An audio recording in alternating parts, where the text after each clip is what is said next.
Antes de começar o vídeo, eu gostaria que você se inscrevesse no canal, pois eu vejo que muita gente assiste aos nossos vídeos e não é inscrita, e isso é muito importante para a gente crescer o canal. Esse vídeo deu muito trabalho, então macete o dedo no like e, por favor, deixe um comentário, porque eu leio todos e respondo sempre que possível. Agora, sem mais demora, vamos ao vídeo. Instantaneamente, o mago prostrou-se diante de Ji-han e implorou. O mago continuaria tentando porque era melhor do que ser morto. A pessoa ajoelhada no chão, implorando por perdão, era Kim Gyu-yuk. Havia um motivo para o mago irritante ter mudado repentinamente de comportamento.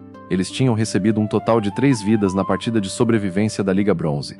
Kim Gyu-yuk foi ressuscitado imediatamente após ser morto por Ji-han pela primeira vez. Parecia inútil quando Ji-han teve que jogar Gyu-yuk do penhasco. O próprio Ji-han só se lembrou da ressurreição. Então Gyu-yuk foi morto mais uma vez, e naquele momento, só lhe restava uma vida. Se Gyu-yuk morresse mais uma vez, ficaria em último lugar. Então Gyu-yuk implorou e ajoelhou-se diante de Ji-han para pedir perdão.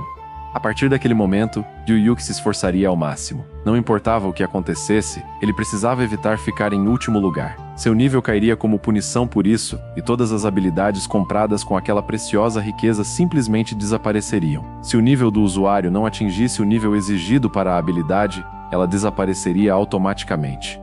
Ji-han ficou surpreso com a rapidez da mudança de Gyu-yuk. Por que ele não tentou atacá-lo com tudo como da última vez? Mesmo naquela ocasião, Gyu-yuk não queria que Ji-han se aproximasse e continuou atirando.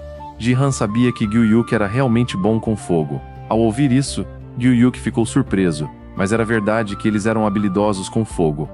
Magos de fogo eram muito úteis contra hordas de inimigos, e naquele momento, alguns zumbis já estavam tentando escalar o penhasco. Eles subiam sorrateiramente pela parede, prontos para atacar os 4. Gyu-yuk está mais confiante porque possui habilidades com fogo, além de já estar no nível 5. Gyu-yuk tinha certeza de que Ji-han não gostaria de perder algo tão precioso quanto ele. Gaiong percebeu que Gyu-yuk parecia ser famoso. Ele costumava ser afiliado a uma das 10 principais guildas e era respeitado por todos. Mas Gyu-yuk perdeu 4 vezes na Liga de Promoção de Prata porque não queria se esforçar.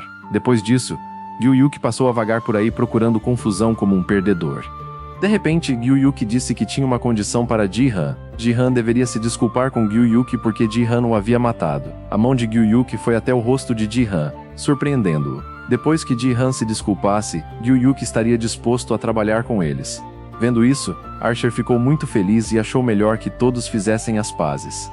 Mas Ji-han não queria se desculpar, e agarrou a camisa de Gyu-yuk novamente. Gyu-yuk ficou muito surpreso, e Ji-han repetiu que precisava se desculpar com Gyu-yuk. Imediatamente, Ji-han o empurrou novamente e disse que alguém precisava pensar, pois fora Ji-han quem começaria a luta. O mago da classe de Kim Gyu-yuk havia sido morto e não poderia voltar.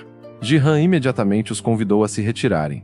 Ji-han queria usar seu bom senso da próxima vez, e ficou claro que Archer ficou chocado quando Ji-han realmente o matou. Os zumbis que haviam escalado a torre estavam se aproximando, e eles imediatamente começaram a disparar fogo um a um. Como esperado das bruxas de fogo, aquele fogo era realmente muito eficaz. Eles tiveram que se esquivar para chegar ao último ponto. Archer se sentiu confuso sobre o que deveriam fazer naquele momento, quando era óbvio que precisavam de uma bruxa. Archer, que estava em silêncio, ficou furioso. Eles logo perderiam por causa do ego estúpido de Ji-han. Ji-han não se importou e viu na janela de status que precisava ficar em primeiro lugar nas 10 torres. Depois disso, ganharia 1000 pontos de conquista e uma missão relacionada. Ao ver que havia uma missão relacionada, Ji-han ficou curioso. Se Ji-han tivesse que matar 1000 zumbis sozinho e ganhar 3000 pontos, considerando o tempo disponível, parecia quase impossível lutar contra 1000 deles sozinho. Ji-han permaneceu em silêncio, pensando em tudo, e também não queria perder seus 3000 pontos. De longe, Gaiong continuava a observar Ji-han. Por enquanto, Gaiong observaria todos os movimentos de Ji-han. Gaiong sentia que Ji-han era o pior em muitos aspectos. Mesmo Gaiong só fazia o que queria, e sua classe era apenas de suporte. Nem mesmo jogadores comuns faziam coisas como Ji-han. Não havia motivo para outras guildas estarem de olho em Ji-han. Archer ficou furioso quando Ji-han não respondeu à sua pergunta. Se Ji-han continuasse agindo assim, Archer o deixaria lutar sozinho. Ao ouvir isso, Ji-han ficou ainda mais animado, pensando se realmente conseguiria fazer aquilo. Com todo aquele comportamento estranho, Archer ficou ainda mais confuso sobre o que Ji-han queria. Ji-han sentia que poderia derrotar todos os zumbis sozinha. Imediatamente, Gaiong apareceu e assumiu a batalha, ficando na frente com todos os outros atrás dela. Afinal, Era um jogo, mas Ji-Han precisava ser responsável como jogadora. Mas de repente, Ji-Han disse que não importava se ele estivesse na frente. Ga-Yong, ao ouvir isso, ficou surpreso e intrigado. Ga-Yong ainda não entendia o significado das palavras de Ji-Han, mas Ji-Han havia dito que não importava porque ele os derrotaria. Então, Ji-Han pediu ajuda para proteger Archer. Mas Archer ficou muito surpreso ao ver uma mão de zumbi escalando o penhasco. Era um zumbi de sangue, claramente diferente dos zumbis normais. Archer ficou apavorado e gritou sozinho. A cabeça do zumbi de sangue era feita de líquido, então Ji-Han não conseguiria matá-lo apenas com um ataque físico. Archer havia dito que seu oponente naquela época era muito ruim. Mas Ji-Han não deu ouvidos às palavras de Archer e se concentrou em revidar. Ji-Han imediatamente apontou o longo bastão para o zumbi, perfurando seu corpo.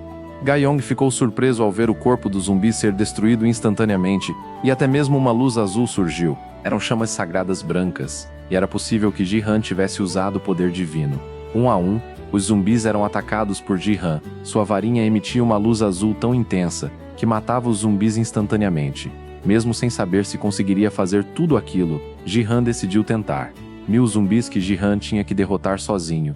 Desses 1000, Ji-Han conseguiu matar apenas 6.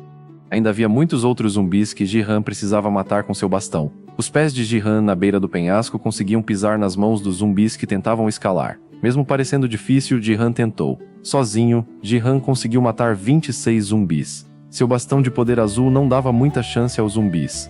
Mesmo com a chegada constante de novos zumbis, Ji-Han conseguia matá-los um a um. Para Ji-Han, foi um pouco difícil, pois ataques físicos não funcionavam contra os zumbis sedentos de sangue. Somente quando Ji-Han os viu, ele pôde liberar seu poder divino. Pouco a pouco, Ji-Han os derrotaria lentamente. Então com isso, Ji-Han seria capaz de derrotá-los todos de uma vez. Archer, que antes menosprezava Ji-Han, ficou impressionado com o poder de Ji-Han em lutar sozinho. Se Ji-Han fosse um mestre desse nível, ninguém se importaria com sua grosseria. Eles deveriam respeitá-lo por sua grandeza e por fazer um bom trabalho.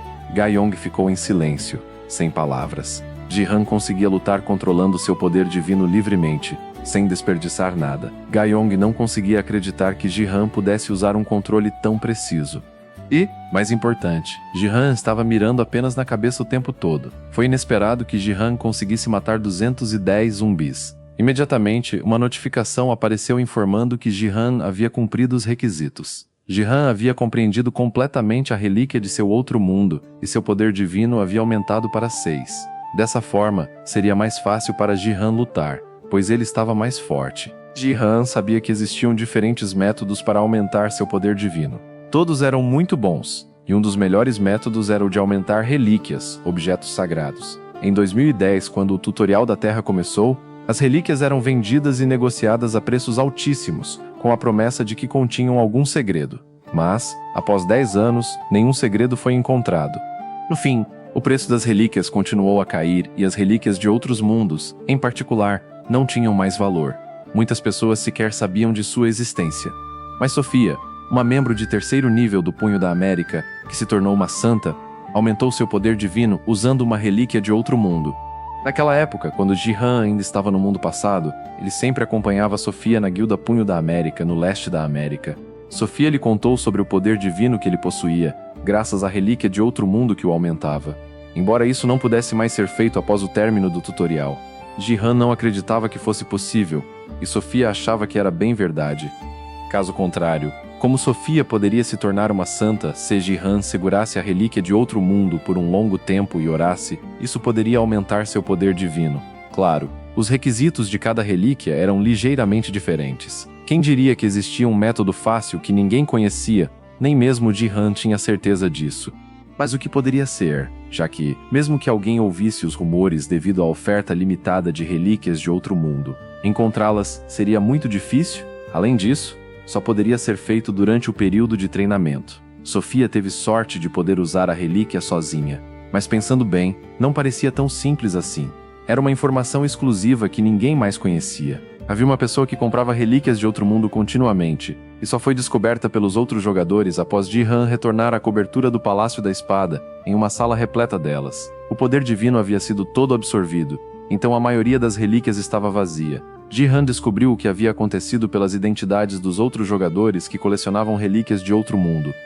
Acontece que a santa que Ji-han conhecia era sua própria irmã, Sung Jia, esposa de Yoon Se-jin. Jia e Se-jin eram os melhores apoiadores, representando a Coreia e uma espécie de heroína. O fato de Jia ter falecido era algo do passado. Mas entre as relíquias de outro mundo deixadas por sua irmã, Ji-han encontrou um bastão de metal. Um bastão de metal com um item de nível E. Se usado contra uma criatura herética, o poder divino do usuário aumenta imediatamente. E esse é o bastão que Ji-han usa para lutar contra monstros zumbis. Com aquele bastão, Ji-han consegue quebrar a cabeça do zumbi.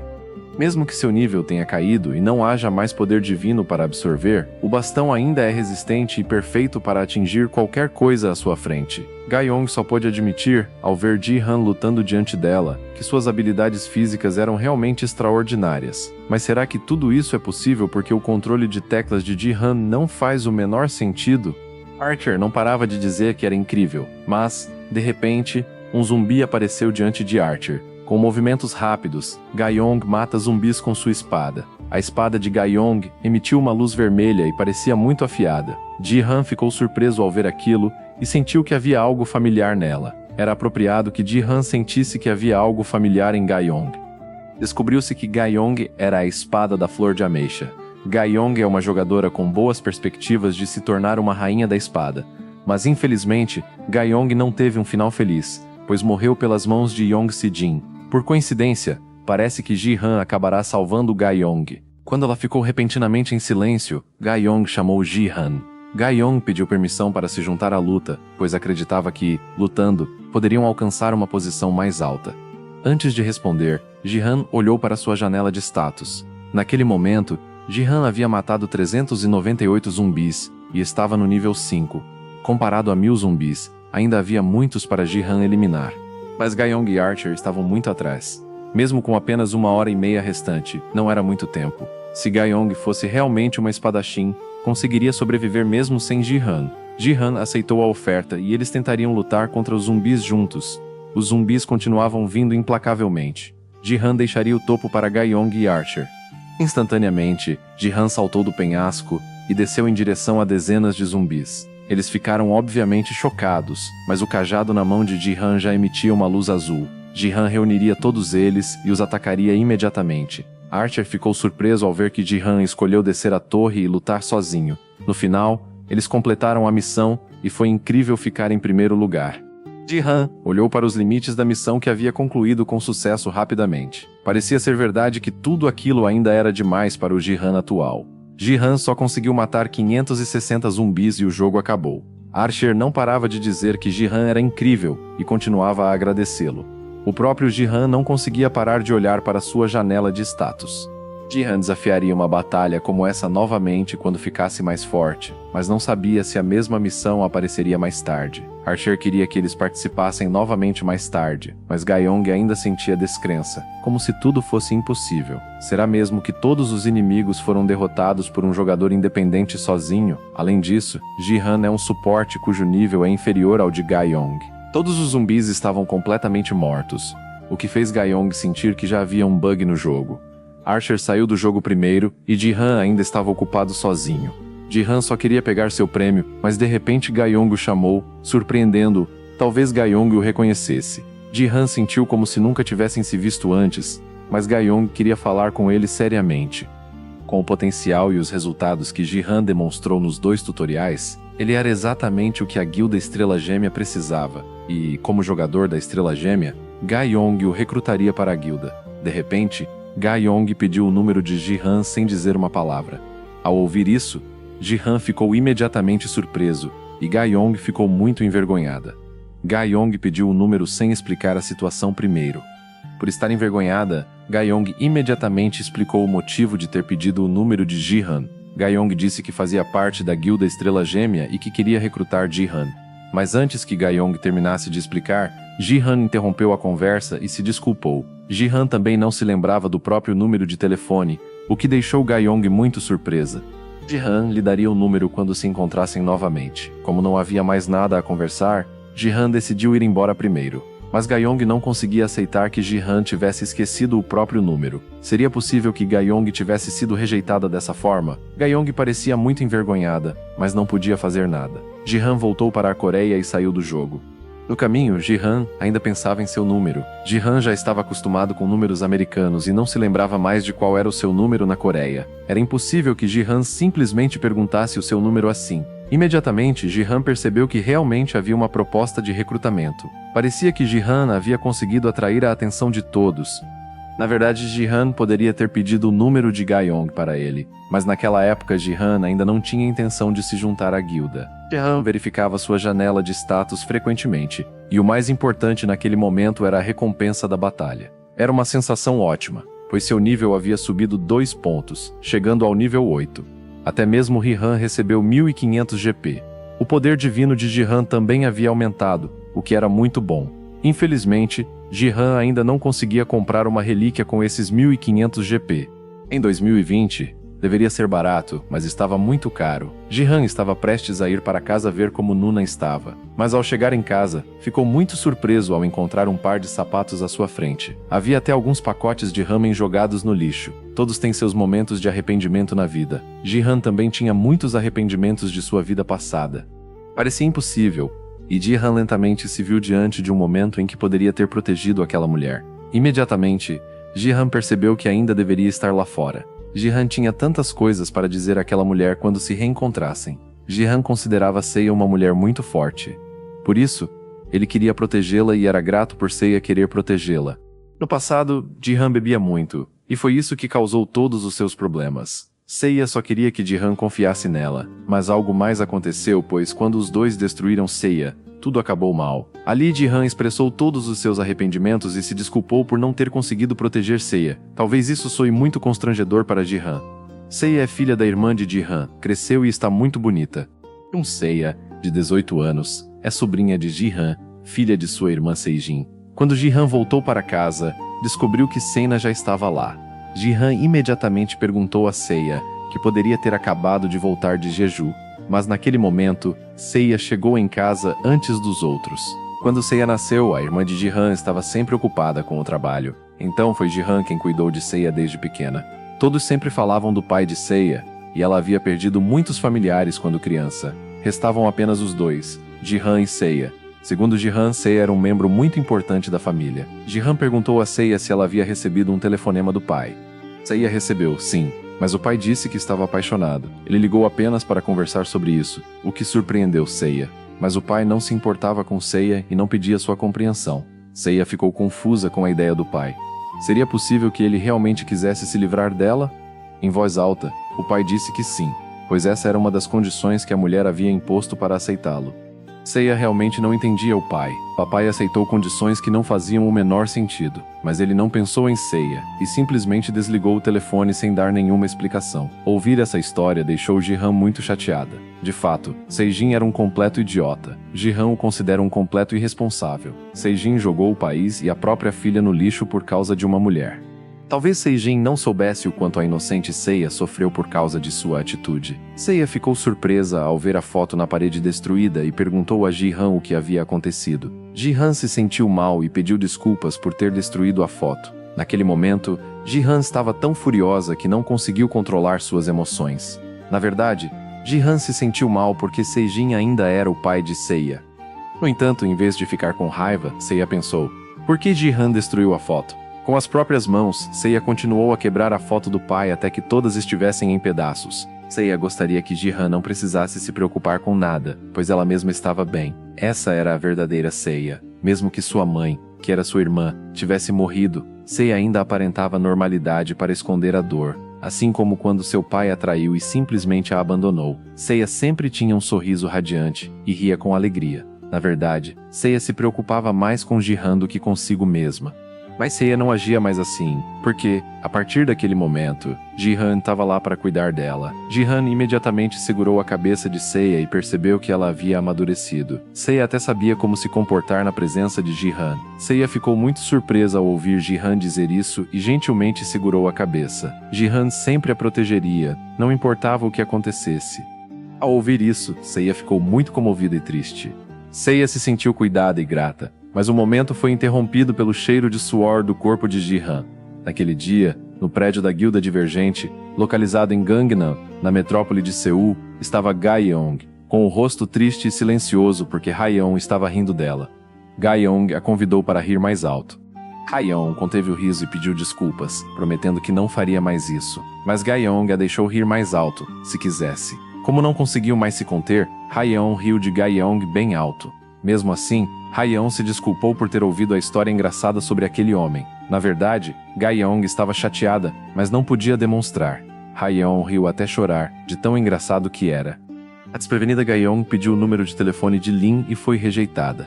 Além disso, a desculpa foi de que não se lembrava do número. Um dos novos métodos de rejeição soava realmente constrangedor. Gyeong ficou muito envergonhada e não demonstrou nenhuma reação. Mas o que poderia ser? Porque dizem que, quando alguém se aproxima de uma pessoa do sexo oposto, essa pessoa certamente a julgará pela aparência. Gyeong sentia que não era como Hayeon, que era bonita, e que sua aparência também lembrava a de um homem. Ao ouvir isso, Hayeon ficou imediatamente em silêncio, pressentindo que seria um problema.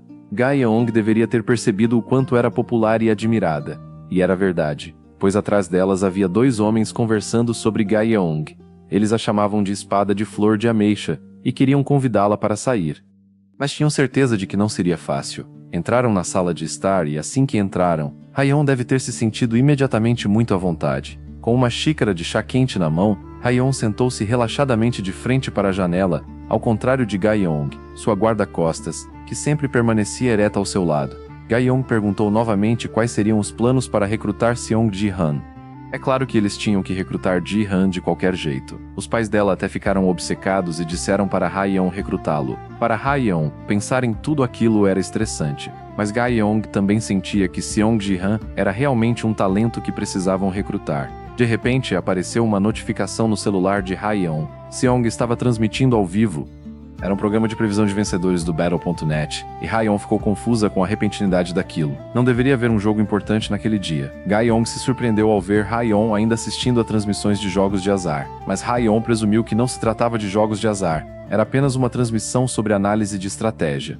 Mas foi uma grande surpresa quando Seong Ji-han apareceu na tela. Todos os espectadores ficaram surpresos, e até Hayeon ficou confusa quando Ji-han disse que era cunhado do Rei da Espada. Os comentários na transmissão ao vivo diziam que não conseguiam acreditar. Mesmo assim, Ji-han estava parado bem em frente à estátua das espadas gêmeas. Ninguém, exceto a família do Sejin, deveria ter permissão para entrar naquela área. Ji-han chegou a mencionar o nome de Sia na transmissão ao vivo, o que fez com que todos acreditassem que se tratava da filha de Sejin. Alguns comentários consideraram Sejin um traidor, enquanto outros o defenderam. Todos ficaram surpresos quando Ji-han liberou repentinamente seu poder, irradiando uma aura azul. Seu pé bateu com tanta força no chão que causou uma enorme rachadura. Todos que assistiam à transmissão ao vivo ficaram chocados, inclusive Hayeon e Gyeong. Ji-han destruiu um importante símbolo da Coreia, a estátua das espadas gêmeas, de grande relevância mundial. Devido ao impacto de seus pés, a estátua desabou, além do impacto do punho cerrado de Ji-han. Os comentários foram inúmeros e a audiência continuou a crescer. Muitos comentários, porém, consideram Ji-han insano, questionando seu comportamento, pois ainda não acreditam que ele seja realmente cunhado de Sejin.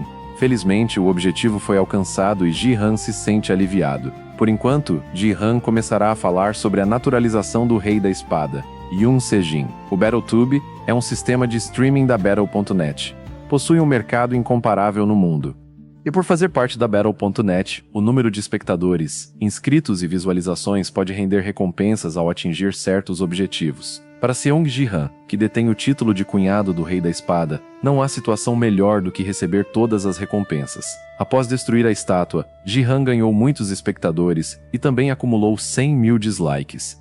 Ji-han esperava receber muitos dislikes por causa de sua atitude. Quem diria que chegaria o momento em que Yoon Se-jin seria útil dessa forma? De repente, surgem comentários que não aprovam a atitude de Ji-han.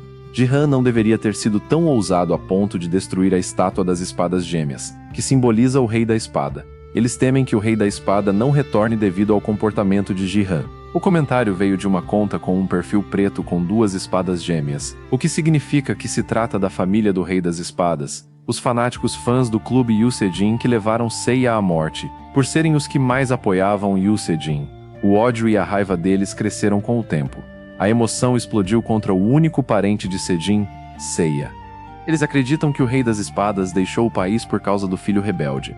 Passaram a perseguir Seiya e queriam matá-lo para que o Rei das Espadas retornasse. A vida de Seiya era constantemente assombrada por eles, que viviam ameaçando matá-lo. No fim, tudo terminou de forma muito triste e Ji-han se arrependeu amargamente, porque eles precisavam de alguém para extravasar a raiva, e esse alguém era Seiya. Depois de destruir as duas espadas gêmeas, Ji-han queria que o público a ouvisse com atenção. Na verdade, Ji-han ficou feliz por ser o alvo naquele momento e destruiu as outras duas espadas gêmeas novamente. Ji-han disse que Ito Ryuhei ou Yoon Se-jin não voltariam. Seiya ficou surpresa, mas permaneceu em silêncio diante do comportamento do tio. Os comentários que surgiram nem sempre defendiam Se-jin, mas alguns compreendiam a situação da família do Rei da Espada. Ji-han exibiu a gravação da ligação de Se-jin com sua filha Seiya para todos os espectadores. Se-jin contou que após decidir se mudar para o Japão, a conversa girou em torno de Se-jin reconquistar seu amor e de seu desejo de que Seiya fosse embora.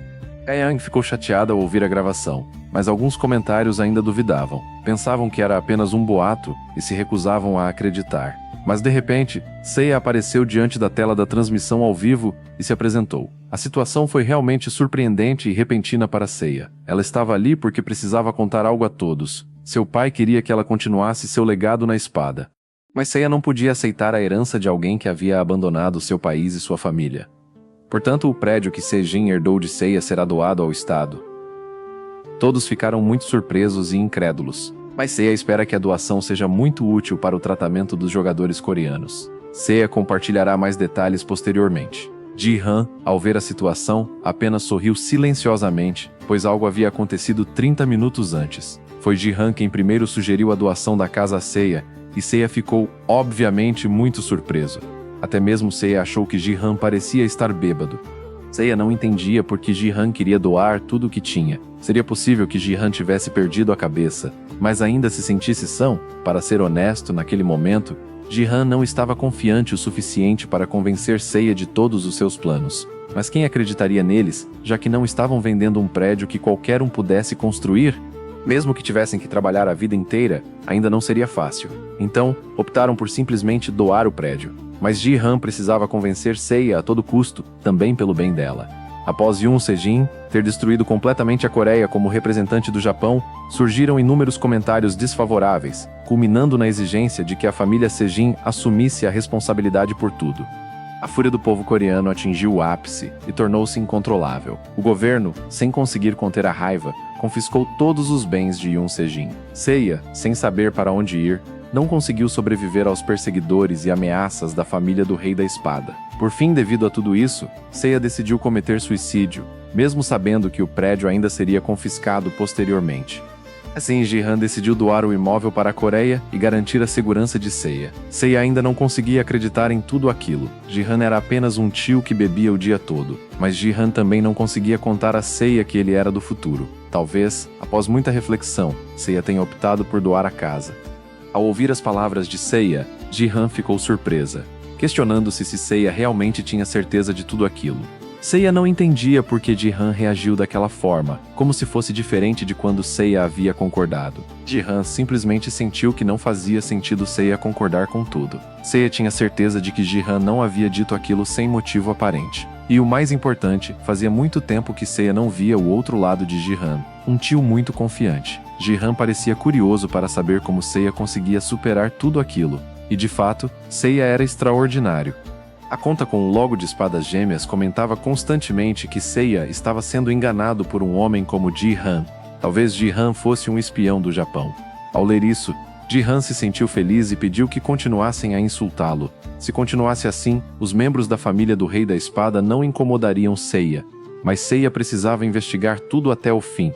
De repente, ainda diante da câmera, Ji-han disse que, honestamente, achava que ela tinha feito o seu melhor. Tudo o que Seiya vinha falando era por causa de mulheres, mas a verdade é que quem conhece Seiya sabe disso. Seiya ficou surpreso com a forma como Se-jin falou, e não de acordo com o plano deles. Ji-han disse que Se-jin havia terminado, e sabia o motivo da fuga dele. Tudo porque Se-jin não conseguia fazer isso na Coreia. Os comentários de Ji-han foram considerados absurdos por todos que assistiam. Mas Ji-han só queria garantir que Se-jin permanecesse no Japão até que Ji-han o destruísse imediatamente. Muitos japoneses assistiram à transmissão ao vivo e causaram uma comoção inesperada. Depois da transmissão, Seiya ainda estava confuso sobre se Ji-han deveria ter ido tão longe. Naquele momento, a Coreia e o Japão estavam muito agitados, mas, de acordo com as palavras de Ji-han, tudo estava bem. Seiya ignorou tudo o que as pessoas disseram e levou tudo a sério. Seiya sentiu que havia algo diferente em seu tio. Era como se Ji-han tivesse mudado da noite para o dia. Mas o próprio Ji-han não se surpreendeu com o que Seiya disse. É impossível para Ji-han agir normalmente após morrer e retornar ao passado. De repente, alguém aparece em sua casa, o que é uma grande surpresa.